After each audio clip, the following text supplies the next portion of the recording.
Good afternoon, beekeepers and bee enthusiasts. How you doing? It's another great day at the farm, and we're hanging out. Fall is in full swing. The leaves are falling. It's getting cooler outside. We just got back home from a vacation we just took, and we're back at the farm now. Of course, as everybody knows, Hurricane Helene hit Western North Carolina weeks ago and totally devastated families in this part of the state. You know, people's homes were flooded or destroyed. A lot of people lost power, you know, just power lines down everywhere, cell phone signals going out, just a huge mess. And so, you know, we're really praying for those families that are up there and just hoping they can get back to some normalcy before too long. You know, the good thing is there are people that are taking supplies up to Western North Carolina and helping out in whatever way they can. My cousin John Wyatt is taking supplies up there and helping families, you know, in every way he can. And so it's good to see people doing stuff like that. My dad and his wife Faith, they live in Weaverville, North Carolina, which is one of the worst hit spots of the storm. And they lost power for a very long time. Their power just came back on, so they're actually moving back home and getting back. I don't think they have cell phone signal yet, but they are moving back home. And so hopefully they can start picking up the pieces and getting back to where they were. But it's going to be a very long time before these families get back to where they were because, like I said, some people have been totally removed from their homes from the storm, and it's just a total mess. So, you know, we're definitely thinking about those people out there, and my heart goes out to them. And, you know, around here at the farm, as I said in my last video, we actually got very lucky. Even though we live in Western North Carolina, the creek did not flood. It did not flood the farm and ruin the beehives or anything like that. So we're very fortunate, very blessed, and we're very happy about that. So the farm is doing okay. And yeah, but we're just thinking about all those people that have been severely impacted by the storm and hoping they can get back to their normal lives sooner than later.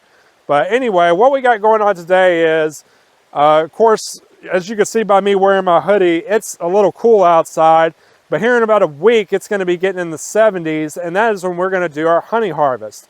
I don't like to harvest honey when it's cold outside, so I usually wait until around mid-October. But it's going to be, you know, in the 70s in about a week, and that's when we're going to pull our honey. Now, what I haven't done in the past is I've never made a video prior to the honey harvest explaining, you know, what goes into harvesting the honey, the steps we take, you know, how often do we harvest the honey, how do the bees feel about it, you know, how much honey do we take, all that stuff. It should be an interesting video.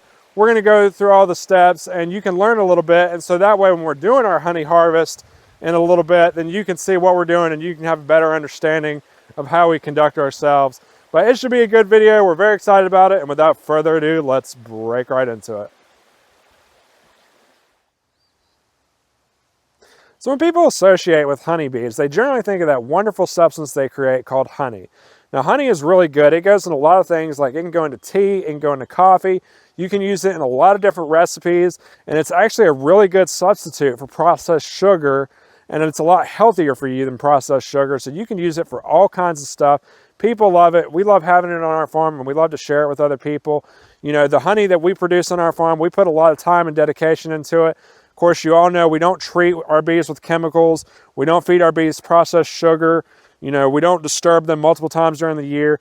We only catch swarms that are local bees. And so our honey is the local stuff, and it's some of the best tasting honey this side of the Mississippi. So it's really good honey, and we're very proud of it. But, you know, what goes into like how often we should pull the honey, or like what does the honey mean to the honeybees? Now, a lot of people will actually pull honey multiple times throughout the year, in the summer and sometimes in the spring and even the fall. We generally only like to pull our honey in the fall. So we wait till the bees do their work the entire year, and then when October comes and it's warm outside enough, we'll go in, we'll pull the frames, and we'll get the honey out, and then it'll be good to go. Sometimes we'll pull in the spring, but generally speaking, we only do that if we've lost a colony. But for the most part, we almost always pull in October. Now, what does the honey mean to honeybees? Now, if you didn't know, honeybees produce honey throughout the spring, summer, and fall, and they do this because in the wintertime, there is no nectar and pollen out for them to eat. So in the wintertime, they basically eat their stores of honey that they've produced throughout the year so they can get through the winter, survive to the spring, and start the process all over again. So the honey is very important to them, and they need it to survive. So when we go to extract honey out of the beehives, we don't want to take too much honey to where they can't survive throughout the winter. On the other hand, honeybees will generally keep producing honey until they run out of room inside their hive space. They'll keep producing it throughout the year. They won't stop. And if they go into the winter with too much of an excess of honey, then it'll be hard for them to warm the honey and warm the space inside their hive. And it's actually a lot harder for them to survive. So we find a fine median of basically going inside and saying, we're going to take just enough to leave you with enough, but we're also going to take the excess so you can survive the winter and you don't have to heat too much in your space. So it's a really good process, and we love to go in. You know, with the honeybees, they generally don't seem to mind it too much, but you know, it's just all about taking the right amount while also leaving them with just enough that they need to survive the winter. So I'm sitting outside one of our beehives. You know, there's no bees in this hive, it's empty. And this is pretty much my classroom hive because I tried to catch a swarm here earlier in the season and it didn't happen. So this is what I'm teaching stuff as far as beehives go. But if we come to the back here and we talk about the honey extraction, remember what we talked about was we want to take the right amount of honey. We don't want to leave them with too much honey, but we also don't want to leave them with honey that they won't be able to survive on in the wintertime. So it's all about taking the right amount. So when we open our hives for the honey harvest, we take a look on the inside, and we basically will have a hive that is filled out with frames. And what I mean by frames is I mean these layens frames right here, and that kind of came off. But so we have these layens frames, and the hive is filled out with these layens frames. Now, a good amount of space in a layens hive to leave the bees with is 7 of these frames. So basically, there's 7 frames on the inside of the hive that we want to leave them with during the winter time, and we don't want to take more than that, but we don't want to leave more than that in the hive either. So what we did in the springtime is we added a bunch of extra frames to the hive that they've been building honey on throughout the whole season.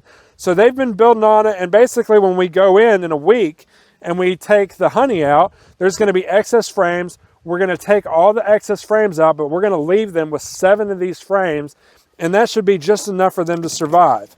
And when it comes to honey harvest, it's actually a 2-step process because not only are we harvesting honey, but we are also winterizing the hives. Now remember, these layens hives can hold about 14 frames on the inside of them, or at least this particular one right here can hold 14 frames.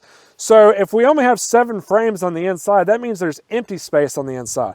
So what we do is when we're winterizing, as soon as we're done harvesting honey, we fill the empty space with this straw right here, and we basically fill it in, and that really helps the bees because you don't want empty space on the inside of a hive. It's not good to have a bunch of empty air on the inside.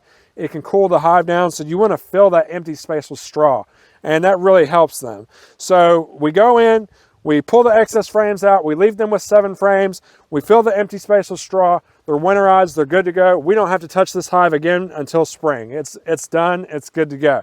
And it's a really simple process.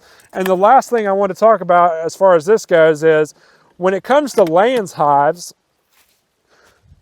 the nice thing about them is they don't have to do what a lot of vertical hives have to do. Now, with a Langstroth hive, of course, you've seen the hives that people stack on top of each other. That's a Langstroth hive. Well, a lot of people, when they're producing honey, they have to use what's called a queen excluder, because if they don't use a queen excluder, then the queen will basically go into the honey supers and lay eggs where there's honey, and we don't want that. We just want straight honey. So that's just an extra step they have to take sometimes. Now, with the layens hive, because there's only one entrance on one side of the hive, and it's not like a single entrance across the whole bottom. There's one entrance on the side. Basically, the queen will only lay eggs in the area where there's air circulation. And this is so they can regulate the temperature going on the brood. So the queen will only lay eggs in this area around where there's air coming in, which means if we add frames on this side, then that means we basically, because there's no entrance over here, this is sealed, we don't have to worry about the queen laying eggs on the frames over here. So it just makes it a lot easier for us as far as our honey production, and it just makes it pretty much easier and good to go.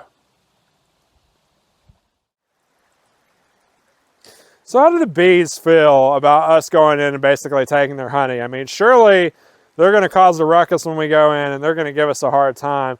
Well, believe it or not, bees actually tend to be a lot more docile in the fall, or at least, you know, in our experience, they've been a lot more docile, and they don't really tend to bother people too much, you know. And my theory behind this is basically the reason why they do that, and they don't really come after you whenever you go and extract honey, is, you know, the queen at this point has pretty much stopped laying eggs. I mean, she's not laying eggs anymore. You know, they're getting ready for, you know, the winter, and they've already started, they're pretty much kicking the drones out. If you didn't know, the honeybees kick all the drones out in the fall because they're just extra mouths to feed, and they don't need the drones on the inside, so they kick them out. And they're getting ready for the winter time. So because the queen is not laying any more eggs at this point, basically the bees they have is what they're going to have going into the winter, and they're not going to get any more bees.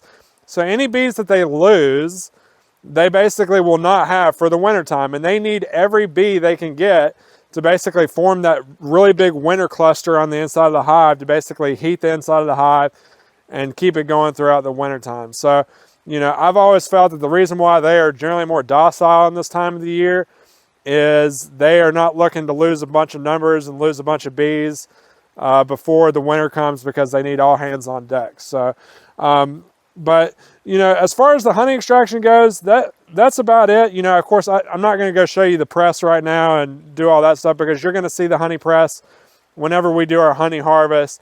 So you've seen all of that. But that's basically the steps that goes into extracting honey. It's not too complicated.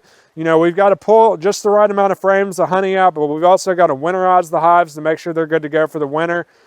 And they're pretty much good to go after that. Like I said, once we've winterized them, we're not touching them for the rest of the season, and we're basically leaving them alone. So yeah, it's really as simple as that. And you know, I really enjoy the honey harvest. I would say it's my favorite part of the year, but I think catching swarms might be my favorite part.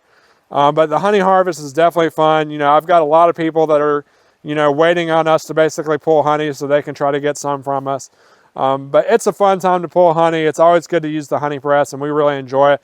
And when we do it a week from now, or whenever it warms up here soon, we're going to be really excited to get some video for you and show you what we're doing. And it should be a really good time. I'm really looking forward to it. I always look forward to the honey harvest. So yeah, I've been a little down lately because of what's going on in Western North Carolina, but you know, just wishing the very best for those people. And you know, I guess if you could just try to imagine going weeks without power, or maybe having your home destroyed, you could kind of see it through their eyes. And I definitely feel for them, and I'm so thankful that, you know, our farm didn't get destroyed or anything like that, and we didn't have serious flooding.